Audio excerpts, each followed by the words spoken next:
தமிழக அரசியல் மாபெரும் புரட்சியை உருவாக்கி ஒரு தனி இயக்கத்தை உருவாக்கி ஏழை மக்களுக்காக தமிழக மக்களுக்காக போராடி பல்வேறு நலத்திட்டங்களை எல்லாம் கொண்டு வந்த எங்களுடைய இதயம் புரட்சித் தலைவரோட பிறந்த நாள் என்று அதை முன்னிட்டு கோவை மாவட்டத்தின் சார்பாக அனைவரும் நாங்கள்லாம் இங்கே வந்து புரட்சித் தலைவர் சிலைக்கு மாலை அணிவித்தோம். அதோடு எங்களுக்கு ஆட்சியை தந்து எங்களுடைய தாயாக இருக்கின்ற அம்மா அவர்களுக்கும் சிலைக்கு மாலை அணிவித்தோம்.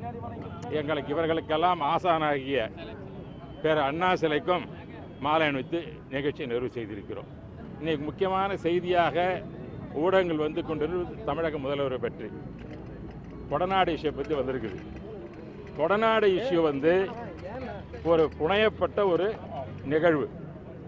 இது தீர்ப்பு வருகிற நாளிலே வேண்டுமென்றே அரசியல் சதிக்காக ஏதோ ஒருவரை ஒரு பிளாக்மெயில் செய்து கொண்டு டெல்லியிலே இருந்து தவறான செய்தியை கொடுத்து தேர்தல் நேரத்தில் இவர்கள் வந்து ஒரு நாடகமாடி எதிர்க்கட்சிகள் நாடகமாடி கொண்டிருக்கின்றன.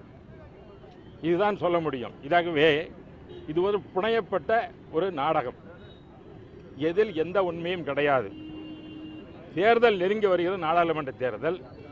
அனைத்திந்திய அண்ணா திராவிட முன்னேற்ற கழகம் உச்சித் தலைவி என்ன கனவு கண்டார்களோ அந்த 40 இடங்களிலும் பாண்டிச்சேரி உட்பட வெற்றி பெற இருக்கிற ஒரே ஒரு இயக்கம் அனைத்திந்திய அண்ணா திராவிட முன்னேற்ற கழகம். அந்த வெற்றியை சீர்குலைப்பதற்காக சில கட்சிகள் எங்கள் மீது தவறான ஒரு பழியை சுமத்தி கொண்டிருக்கிறது உண்மை அல்ல. அது எடுபடாது. இல்லை, அது யார் செய்யறான்னு கேட்கணும். இல்லை, இதை செய்வதற்கு காரணம் திராவிட முன்னேற்ற கழகம், காங்கிரஸ் தான். திராவிட முன்னேற்ற கழகத்திற்கு வெற்றி பெறாத நிலைமையின் காரணமாக பஞ்சாயத்தை போறாங்க. அவங்க பஞ்சாயத்து தேர்தல் நினைச்சு கொண்டு ஸ்டாலின் சென்று கொண்டிருக்க நாடாளுமன்ற தேர்தல் செல்லவில்லை. அவர் எந்த காலத்தில் வந்து நாடாளுமன்றத்தில் வெற்றி பெறுவதற்கு வாய்ப்பு கிடையாது திமுக இந்த கூட்டணி, காங்கிரஸ் கூட்டணிக்கு. ஆகவே இதை புரிந்து கொண்டு தான் டெல்லியிலே ஒரு ஆளை வைத்துக்கொண்டு பழைய நிருபரை வைத்துக்கொண்டு ஒரு சதி திட்டத்தை தீட்டி இது வந்து ஒரு பிரச்சனையாக ஊடகங்கள் தமிழகத்தின் முதல்வரை பற்றி அவதூறான செய்தியை பரப்பிக் கொண்டிருக்கிறார்கள். இது ஒரு வெற்றி பெறாது. மக்கள் நன்றாக இந்த ஆட்சியை பற்றியும் இந்த ஆட்சி நடத்தி கொண்டிருக்கின்ற OPS EPS பற்றி நன்றாக தெரிந்து கொண்டிருக்கிறார்கள். இது மக்களுடைய சக்தி. மக்கள் சக்தியால் புரட்சி தலைவர் உருவாக்கிய இயக்கம், மக்கள் இயக்கம். அம்மா தந்த ஆட்சி யாரும் அழித்து விட முடியாது. இந்த எதிர்கட்சிகளுக்கு இதுதான் வேலையை. முதல்ல பார்த்தீங்கன்னாக்க குட்கார்ன்றது கொண்டு வந்தாங்க, CBI விசாரணைனாங்க. உடனே ஸ்டாலின் என்ன பண்ணார், செயற்குழு கூட்டினார். செயற்குழு கூட்டம் வந்து DGP ராஜினாமா செய்ய வேண்டும், ஒரு அமைச்சர் ராஜினாமா நாடகம் ஆடினார். அதோடு நிறுத்தாமல் போராட்டம் நடத்தி காமிச்சார். அதே காங்கிரஸ் வந்து விலைவாசி குறைப்பதற்காக பெட்ரோல் நடத்தும் போது அந்த போராட்டத்தில் ஸ்டாலின் அதிகமாக ஆர்வம் காட்டவில்லை. ஆகவே தமிழக அரசியலில் வந்து இது மாதிரி அதிமுக மீது ஏதான ஒரு தவறான குற்றச்சாட்டை கொண்டு அதில் குளிர் காய்வதுதான் திராவிட முன்னேற்ற கழகத்தின் கொள்கை. அதன் அடிப்படையில் தான் இன்றைய நிகழ்வு நடப்பு கொண்டிருக்கிறது. இது யார் இந்த தேசிய கட்சிக்கால இருக்கின்ற இந்த காங்கிரஸுக்கும் வேற வேலை இல்லை. அவங்களும் ஜெயிக்க முடியாது. அவங்க ஏதோ கூட்டணின்னாங்க. இன்னைக்கு பார்த்தீங்களா என்ன நியூஸ் வந்திருக்குது, மம்தா பானர்ஜி நடக்கின்ற கல்கட்டா கூட்டத்திற்கு ஸ்டாலின் போக செய்தி வருகிறது. மம்தா பானர்ஜி வந்து ராகுல் காந்தியை பிரதமரை ஏற்றுக்கொள்ளவில்லை, அகிலேஷ் யாதவ் ஏற்றுக்கொள்ளவில்லை, அதேபோல் சந்திரபாபு நாயுடு ஏற்றுக்கொள்ளவில்லை. எந்த கூட்டணியிலும் அவங்க சேர்ந்திருக்க மகா கூட்டணி சொல்கிறார்களே, ராகுல் காந்தியை நாட்டு பிரதமர் ஏற்றுக்கொள்ளவில்லை. அதுதான் உண்மை நிலைமை. ஸ்டாலின் வந்து இப்போ கல்கட்டாவுக்கு செல்கிறார் என்றால் ராகுல் காந்தியை பிரதமர் ஏற்றுக்கொள்ள இல்லை என்று அர்த்தமா? சொல்லட்டும், அவர் பதில் சொல்லட்டும். ராகுல் காந்தி பிரதமர் இங்கே சொன்னார்ல வேட்பாளர்னு, மம்தா பானர்ஜி சொல்ல மாட்டேன்றாங்களே, அகிலேஷ் யாதவ் சொல்ல மாட்டேன்றாங்களே, லல்லு பிரசாத் யாதவ் சொல்ல மாட்டேன்றாங்களே, சந்திரபாபு நாயுடு சொல்ல மாட்டேன்றாரு, மாயாவதி சொல்ல மாட்டேன்றாங்களே. அப்படி இருக்கும் பொழுது அந்த கூட்டத்திற்கு ஸ்டாலின் செல்கிறார் என்றால் என்ன அர்த்தம், சூட்சமம்? இதுக்கு சொல்கிறேன்னா, இவங்களுக்கு வந்து எப்படியாவது MP சீட்டில் ஜெயிச்ச பிறகு மத்தியிலே யார் ஆட்சி வருகிறார்களோ அதில் அங்கம் வகிக்க வேண்டும் என்பதற்காகத்தான் திராவிட முன்னேற்ற கழகம் செயல்பட்டு கொண்டிருக்கிறது. அதை தவிர அவர்களுக்கு எந்த கொள்கையும் கிடையாது. பல பிரச்சனைகள் சொல்லுவாங்க. இப்போ வந்து என்ன சொல்கிறாங்கன்னா, சென்ட்ரல் அரசாங்கத்தை பற்றி நாங்கள் சிலதெல்லாம் நட்போடு இருக்கிறோம், இல்லை என்று சொல்லவில்லை. ஆனால் அதே நேரத்தில் சென்ட்ரல் கவர்மெண்ட் மத்திய அரசு கொண்டு வரும் மோடி அரசு எல்லாத்தையும் எதிர்க்க தான் செய்கின்றோம். எதிர்க்காமல் இல்லை. அனைத்து இந்திய அண்ணா கொள்கை இருக்கிறது. புரட்சி தலைவி அம்மா அவர்கள் என்டிஎல் வந்து கூட்டணி வைக்கவில்லை.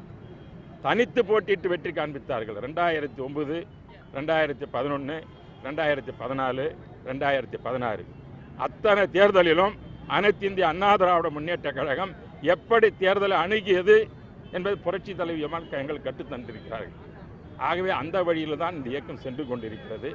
ஆகவே ஒரு தவறான பிரச்சாரத்தை கொண்டு வந்து இதுபோல கொடநாடு பிரச்சனை, குட்கா பிரச்சனை இப்படியெல்லாம் கொண்டு திமுக நாடகம் ஆடிக்கொண்டிருப்பது, அதற்கு சில தேசிய கட்சிகள் உடந்தையாக இருப்பதெல்லாம் உண்மையிலேயே அவர்கள் தோல்வி வருவார்கள் என்பதுதான் என்னுடைய கருத்து சொல்ல விரும்புகிறேன்.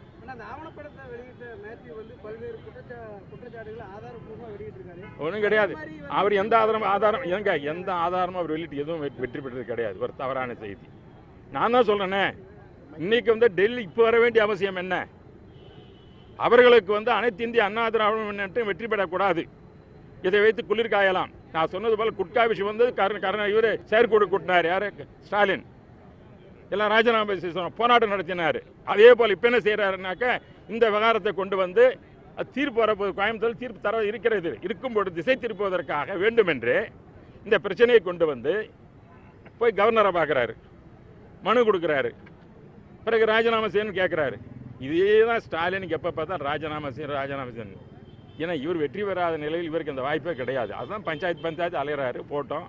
பஞ்சாயத்து தேர்தல் வரும்போது அவர் வெற்றி பெறட்டும். நாடாளுமன்றத்தில் யாரும் அவருக்கு ஓட்டு போட போகிறதில்ல, சட்டமன்றத்தில் யாரும் ஓட்டு போட போகிறதில்ல. அதுதான் உண்மையான நிலைமை.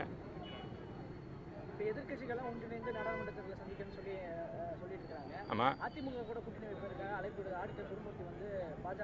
நான் ஒன்று சொல்கிறேங்க. ஒரு பத்திரிகையுடைய ஆசிரியர் ஜனதா கட்சியை தமிழ்நாட்டில் காணுவதற்காக அனைத்து இந்திய அண்ணா திராவிட கூட்டணி வைக்க வேண்டும் சொன்னால் ஒரு கேலியாக இருக்கிறது. பாரதிய ஜனதா கட்சி வேலுன்றதுக்கு அண்ணா திமுக நாங்களாம் பாவம் செஞ்சுருக்கிறோங்க. எங்கள் கட்சியை நாங்கள் வளர்க்குறோங்க. பாரதிய ஜனதா கட்சி அவங்க வளர்த்துட்டு போகிறாங்க. அதே குருமூர்த்தி என்ன சொன்னார்? நீங்கள் சொல்கிற அவர் அந்த ஆடிட்டர் என்ன சொன்னார்? ஒரு 2 மாதத்துக்கு முன்ன அண்ணா திமுக ஊழல் கட்சின்னாரு. இந்த அமைச்சர் செயல்படவில்லைன்னு அறிக்கை விட்டார். அவர் எப்படி இப்பொழுது அண்ணா திமுக பிறகு ரஜினிகாந்த் பின்னால் ஓடினார். ரஜினிகாந்த் என்ன செய்யறதுன்னு தெரியாத அவருக்கு முழிக்கிறாரு. உடனே அண்ணா திமுக கிட்ட வராரு. இங்கே வந்து கோயில் சொல்கிறாரு, நாங்கள் வந்து அண்ணா திமுக கூட்டணி வைத்து பிஜேபி காலனி வைப்போம். அப்போ நான் சுமந்தன் போய் காலை விற்கிறது இவங்கள பிஜேபியை அந்த அளவுக்கு பிஜேபி கேட்டு கிடக்குது தமிழ்நாட்டில். அது அவரே சொல்கிறாரு, நானும் சொல்கிறேன். அப்படியே கால் ஒன்றதுக்கும் வழி கிடையாது. அதுக்கு அண்ணா திமுக வரணுமா? ஏங்க இந்த மாதிரி அரசியல் எல்லாம் ஏதோ ஒரு சிலர் விளம்பரத்திற்காக செய்து. அவர் வந்து எந்த கட்சின்னு எனக்கு தெரியாது. குருமூர்த்தி அவர் பிஜேபியா இல்லை ஆர்எஸ்எஸ்காரரா இல்லை பத்திரிகையாளர் எனக்கு தெரியாது. அவர் கருத்து அவர் சொல்கிறாரு. எங்களை பொறுத்தவரையில் எங்கள் கட்சி அனைத்து இந்திய அண்ணா திராவிட முன்னேற்ற கழகத்தை புரட்சித் தலைவர் எம்ஜிஆர் உருவாக்கினார்கள் பிறந்த நாள். இந்த இயக்கத்தை மேலும் மேலும் வளர்ப்பதற்காக நாங்கள் பாடுபடும் வழிய இன்னொரு கட்சியை வளர்ப்பதற்காக நாங்கள் இடம் கொடுக்க மாட்டோம். அவர்கள் சுமந்து செல்ல மாட்டோம். 2009, 2011, 2014, 2016 அனைத்து தேர்தலும் புரட்சி தலைவி அம்மா அவர் எங்களுக்கு வழிகாட்டி இருக்கிறார் இப்படி தேர்தல் சந்திப்பது என்று. அவர் எந்த தேசிய கட்சியின் கூட்டணி வைக்காமல் தான் தேர்தல் போட்டியிட்டார், வெற்றி பெற்று காண்பித்தார். இப்பொழுது நாங்கள் மத்திய அரசோடு உறவு இருக்கிறது. மத்திய அரசோடு மாநில உறவு என்பது வேறு, ஜனதா கட்சிக்கு அதிமுக உறவு என்பது வேறு. ஏனென்றால் நாங்கள் இந்த கூட்டணியில் இல்லை. ஆனால் தேர்தல் வந்த பிறகுதான் இந்த முடிவு எடுப்பாங்களே தவிர இப்பொழுது முடிவு எடுப்பதற்கு வாய்ப்பு கிடையாது. அதுவும் தேர்தல் வருவதற்கு எங்களுடைய கட்சியினுடைய ஒருங்கிணைப்பாளர் ஓபி தெளிவாக சொல்லியிருக்கிறார். இப்பொழுது ஒன்றும் நாங்கள் முடிவு எடுக்கலை. சொல்லப்போனால் போன முறை செயற்குழு கூட்டும் போது என்ன சொன்னார் ஓபிஎஸ் அவர்கள்? 40 இடத்தில் நாங்கள் போட்டியிடுவோம் என்று அவர் சொல்லியிருக்கிறார். அதே நம்முடைய இபிஎஸ் அவர்கள் விருதுநகரிலே 3 மாதத்துக்கு முன்ன தேர்தல் பண்ணி அப்பே துவக்கி வைத்தார். அப்பொழுது என்ன சொன்னார் இபிஎஸ் அவர்கள்? 40 இடத்தில் அனைத்து இந்திய அண்ணா வெற்றி பெறும் என்று சொல்லியிருக்கிறார். அதை நோக்கி நாங்கள் பயணம் செய்து கொண்டிருக்கிறோம். தேர்தல் நேரம் வரும்பொழுது தான் கூட்டணியை பற்றி பேசுவார்கள். அதற்கு செயற்குழு கூடும். செயற்குழு தான் முடிவெடுத்து அனைத்து இந்திய அண்ணா திராவிட முன்னேற்றம் செயற்குழு கூடி அன்று இருக்கிற சூழ்நிலைக்கு ஏற்ப முடிவெடுத்த பிறகு ஒருங்கிணைப்பாளரும் இணை ஒருங்கிணைப்பாளரும் அவர்கள் அதை செயல்படுத்துவார்கள். அதுதான் அண்ணா இன்றைய நிலைமை தவிர நீங்கள் வந்து பிஜேபி கூட்டணி போயிட்டீங்களா, பிறகு நாங்கள் சுமந்துட்டு போயிட்டு பிஜேபி வந்து கால் ஒன்றரை வைக்கிறதுக்கு இடம் கொடுக்குறோம்ல, இதெல்லாம் நாங்கள்லாம் இதாக மனுஷனுங்க. நாங்கள்லாம் சொந்தம் போகிறதுக்கு நாங்கள் வேற ஆள் கிடையாது. ஆகவே இடத்துக்கு எடுத்து கருத்து சொல்கிற ஒருவருக்கு நான் பதில் சொல்ல தயாராக இல்லை.